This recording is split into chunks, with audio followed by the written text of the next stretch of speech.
Alex, after a terrific year last year, how does it feel to be making your main draw debut at Melbourne? It feels great. I'm super excited. Coming in as a main draw player gives a different vibe, especially with the struggles I've had in the past coming here. So super excited and coming in full force. Yeah. Great. Questions? So obviously your 2025 year is pretty spectacular, as you talked about the main draw at AO. Just kind of have you embraced building yourself as a player and becoming probably more fame, just being more well known over the past year. So how do I embrace that? I try to just take it with a spoonful of gratitude. I think not a lot of people get to experience this in their lifetime, so I'm just so grateful to be in this position and to have that support. I think if anything, it's just try to take it in with the positives, and it sure does help, when I'm out on court and people are supporting. So yeah.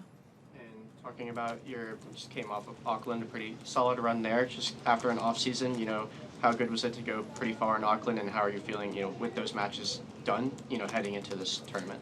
Well, it's definitely it was great for confidence, and to get matches in always helps before slams. So yeah, I'm confident with how I'm playing. Doesn't mean that the matches aren't going to be tough here, so I'm ready for anything. Yeah.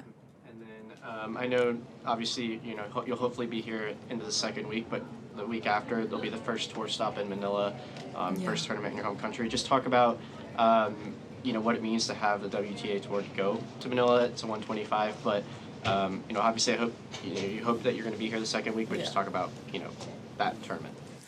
No, I'm so happy that it's finally coming together. It's really happening. It's been a dream to have a home tournament, and just in the WTA stage in general, I think it's a huge step for tennis in the Philippines and women's tennis especially. I know some friends who are going to play there, so I'm so happy with, that's going to bring a lot of inspiration and a lot of motivation for the girls back home, and it's just a big step in the right direction. You win the golden medal in the same game in Thailand, and then you went to Macau, and then Auckland you had a long match, dramatic match with Wang Xingyu. So it's kind of very busy last month for you. Do you feel tired? Because players always have like a vacation in the off season, but it looks like you have a busy schedule. How do you feel right now? Yeah, it's been a busy month, but so many blessings and so many there have been so many memorable moments that just make me happy to experience, and I think I've planned well and my team has done well to arrive here in the best shape possible. It's a Grand Slam, so we're not looking over that fact, and yeah, I'm ready. I'm here. Yeah. Just a bit of a random question from me. I've been asking a few players about jet lag. Okay. I'm just wondering, obviously, where you come from in the world, and I know obviously you spent a lot of time in Europe as well, but as a younger player, how have you kind of dealt with the effects of jet lag as you travel across the world? Because tennis players kind of travel more globally than most other athletes. I think it doesn't matter where you come from. If you're on the tour, you're going to have jet lag, or even, if you're playing tennis in general, you're going to have jet lag. And the reality is that you just have to deal with it. Like if you're running on 3-4 hours of sleep, like you're gonna play 3-4 hours. I mean, and you can adjust, right? But it's kind of like you can't really do anything about it. You'll get sleep when you can. Yeah. Have you had any particularly bad experiences of jet lag? It's always difficult when, if you, in the circumstances, you're not able to arrive with time, kind of like with a couple of days to get used to it.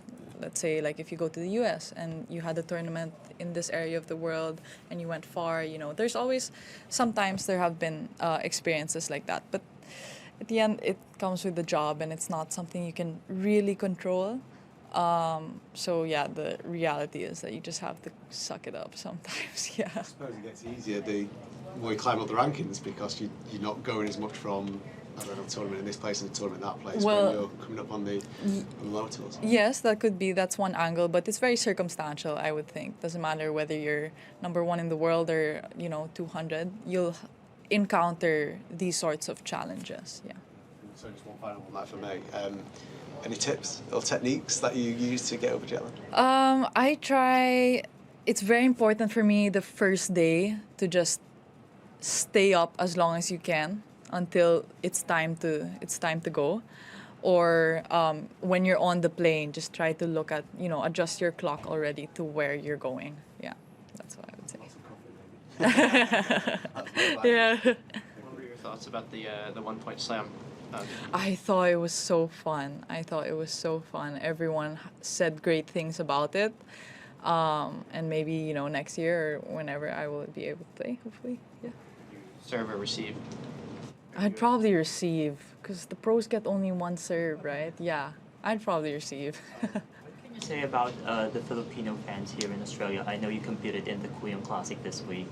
How was the welcome? Was it different from the past years that you've been here? Yes, it was amazing. It's been amazing.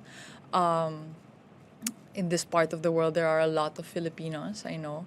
So, but the turnout this year has grown significantly, I would say, from the past years. So I'm just so happy to see this environment, and people are excited, and when I'm on court, they're excited to see me. So it's flattering, and it makes me feel welcome for sure. Also, this week I talked to Lizette Cabrera. Yeah. She's one of the qualifiers, but unfortunately, she didn't push through. But she said she's happy that you're putting tennis on the Philippine map. What can you say about it? Because back home, when you say the basic sport in the Philippines would be just basketball or volleyball, but now tennis is growing. So what are your thoughts about it? I mean, well, yeah, that's the reality. Is when back home, tennis is not one of the biggest sports in the running, I would say, but hopefully that's changing. And with the WTA 125, I think that's a great goal for people to look forward to, for the Filipinos to look forward to. It always makes me happy when I come home and my cousins will tell me like, oh, it's so hard to get a court now, like, so those are good signs. And I think people just in the Philippines, we just have to make the first step, and I think we're making some good steps. Yeah. Players, like especially on the women's side, always did well here in Australian Open. Like Lina, she won here, and also Zheng Qin won finalist. And you are with Lina's team in Macau. Yeah. So did you guys get a chance to talk about maybe Australian Open, or did she give you some kind of advice? Yeah, I think Lina is super funny. She told me the advice she gave when I played was to win the last point. But I was able to ask her about some of her experiences on tour, and it's just I'm so thankful to have had those moments, because not everybody gets to talk up close with their idols. And yeah, I hope that I can embody some of what she was able to do, and some of her success. Yeah. Okay, thanks. Thank you.